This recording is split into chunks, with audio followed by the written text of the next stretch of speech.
دا اوس موږ د پاکستان او د انډیا په مابینځ کې جړه په هم روان دی یا روان وو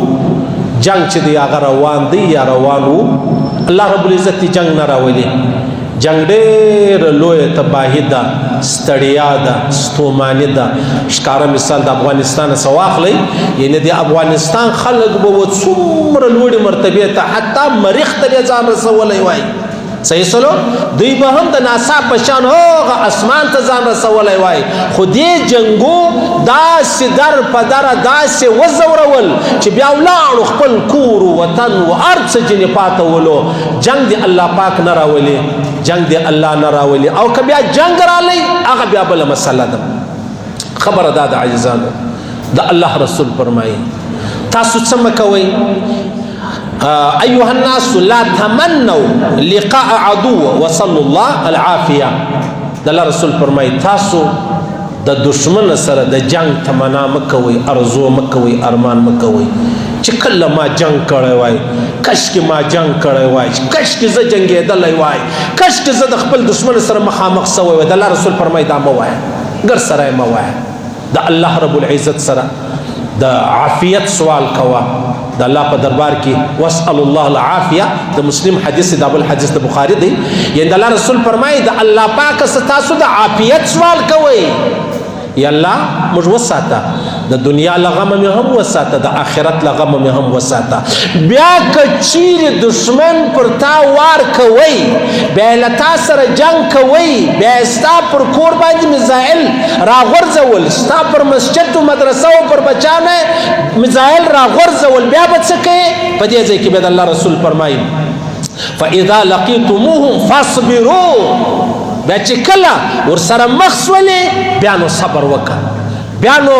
دا خپل سر دا خپل تن دا خپل وجود دا خپل ژوند دا بس په میې نه ولې د الله رسول فرمایي واعلموا ان الجنة تحت ظلال السيوف رواه البخاري د الله رسول فرمایي دلته نو بیا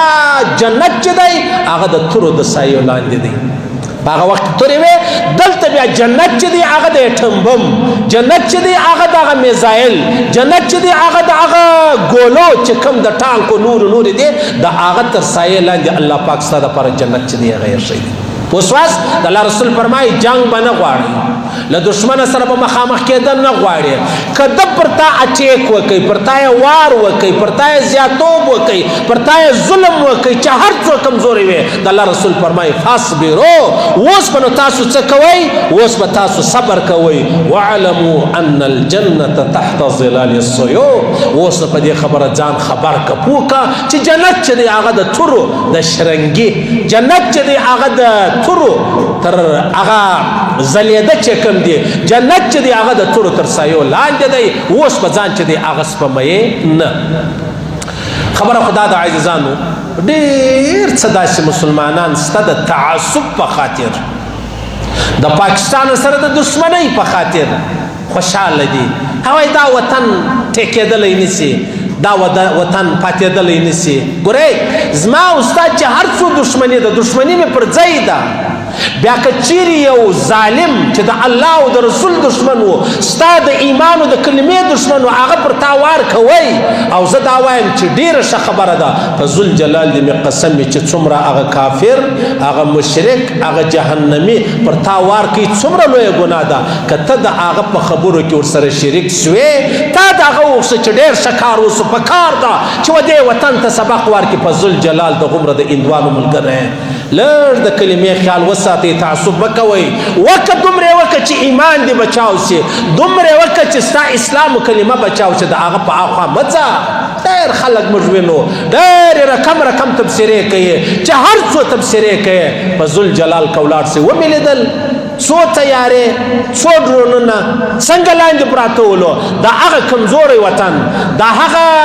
چې ته شاته وطن بلې الله پاک دومره بری او دومره قوت چې دی هغه ورکوي الحمدلله او بیا الحمدلله چې دا کم څوک په اول صف کې ولاړ دي موږ ستاسې ملګري یو موږ ستاسې ته دعاګو یو الله مې پر شا مه راوله الله دې بری درکړي الله دې ستاسې نصرت وفرمایي الله دې ستاسې مدد وفرمایي پر کم چا باندې پر هغو هندوانو باندې چې څوک د غوا وبولو ته ولاړ دي ډېر په عقیدت ډېر د عبادت په نیت باندې چې دا بولي یو سړی پاک صفا حلال اوبه څښي او یو سړی چې دی هغه بې ادبي دي ډېره معافي هندوان هغه د غوا وبولي څښي د دې دوه کله مقابله کېدله د ټولې دنیا د غواو بې ادبي ما بولي راواخلی دا د یوه ګیلاس صفا اوبو قیمت نه لري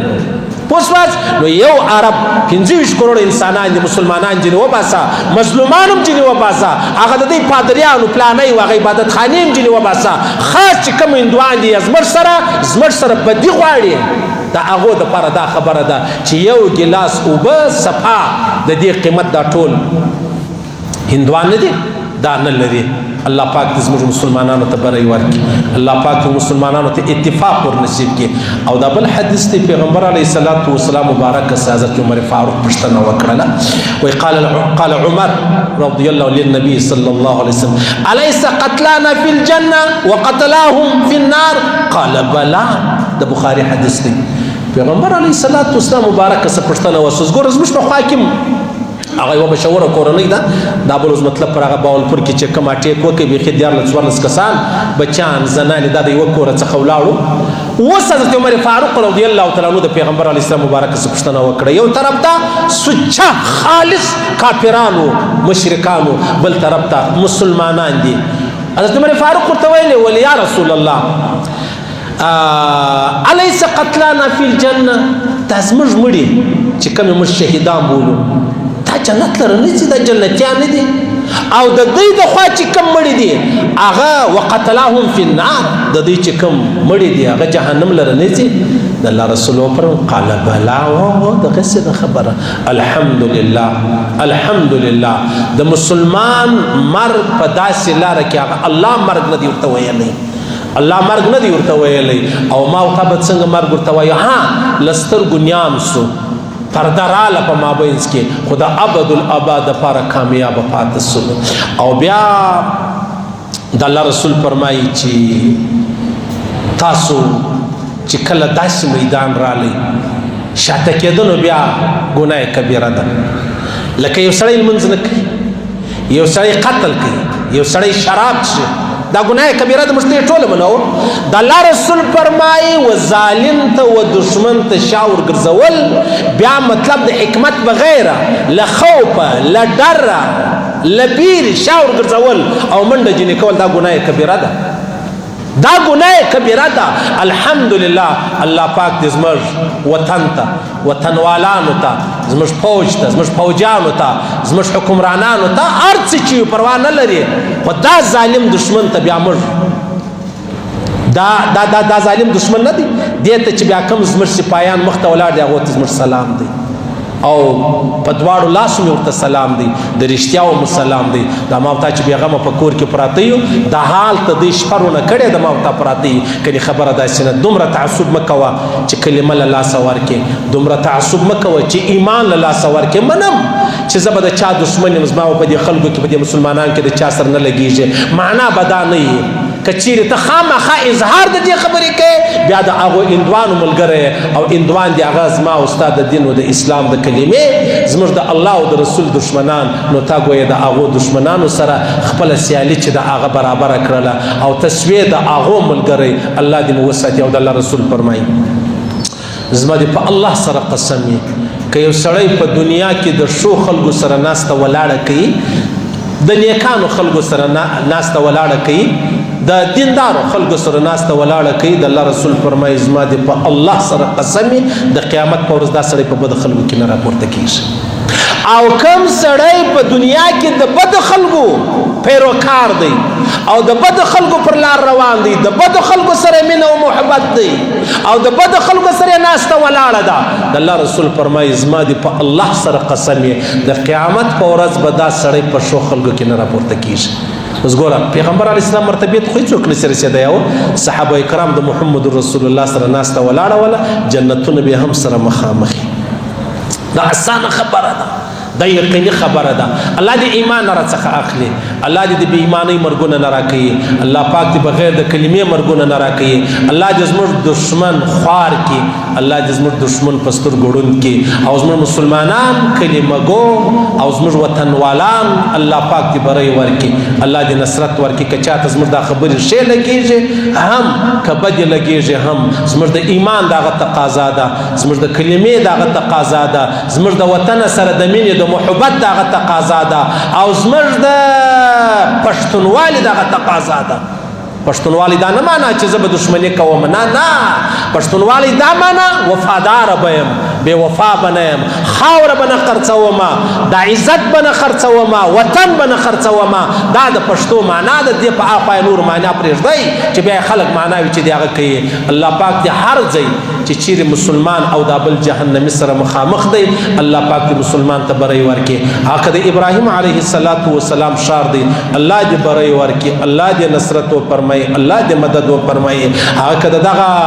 د غوا د زامنو سره د مسلمانانو مخامخ والی دی، الله پاک دې مسلمانانو ته بری ورکړي، هغه هندوانو ته دې الله پاک شکست ورکړي. بیا پسې ځه د افغانستان، بیا پسې ځه چې چیرې مسلمانو دا بل سره مخامخ دی، الله پاک دې مسلمان ته بری ورکړي، الله پاک دې مسلمان ته بری ورکړي. دا جنگ دې الله له مخه وباسي، دا ظالمان دي، دا پر موږ باندې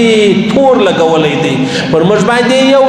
یو تور داغ ولګوئ. په کور کې دې یو دربه ولوېدله، ورسه تحقیق وکړه، پلټنه وکړه، پوښتنه وکړه، بیا راسه. که زموږ د خوا سوې وه بیا ته حق به جانب یې، او که نه وه بدماشي، زور، ظلم دا موږ نه دی منلی، او چې هر څو کمزوری سم، هر څو زورور شي، موږ نه دی منلی، نه منو، او نه و موږ ته دا زموږ ایمان او اسلام د دې اجازه راکوي چې دا موږ ومنو. پر ایمان او پر اسلام مرګ غواړم تر دې چې زه ژوندی پاتېږم. الله پاک دا کم څوک چې مطلب پکې وژل سوي دي یا مړه سوي دي، شهیدان سوي دي، الله پاک دې هغه جنتونه ورکړي چې کوم جنتونه د الله په قدرت کې دي. الله پاک د ظالمانو مخنیوی وکړي، الله پاک د ظالمان له دې روی زمینه ورک کړي. الله پاک د ظالمان پر موږ باندې نه څه کوي، لاس نه را باندې بر کوي، موږ د الله رب العزت نه مغلوبه کوي. الله دې موږ ته غلبه را نصیب کړي، اسلام او کلمې او قرآن ته دې الله پاک غلبه چې د هغه نصیب کړي.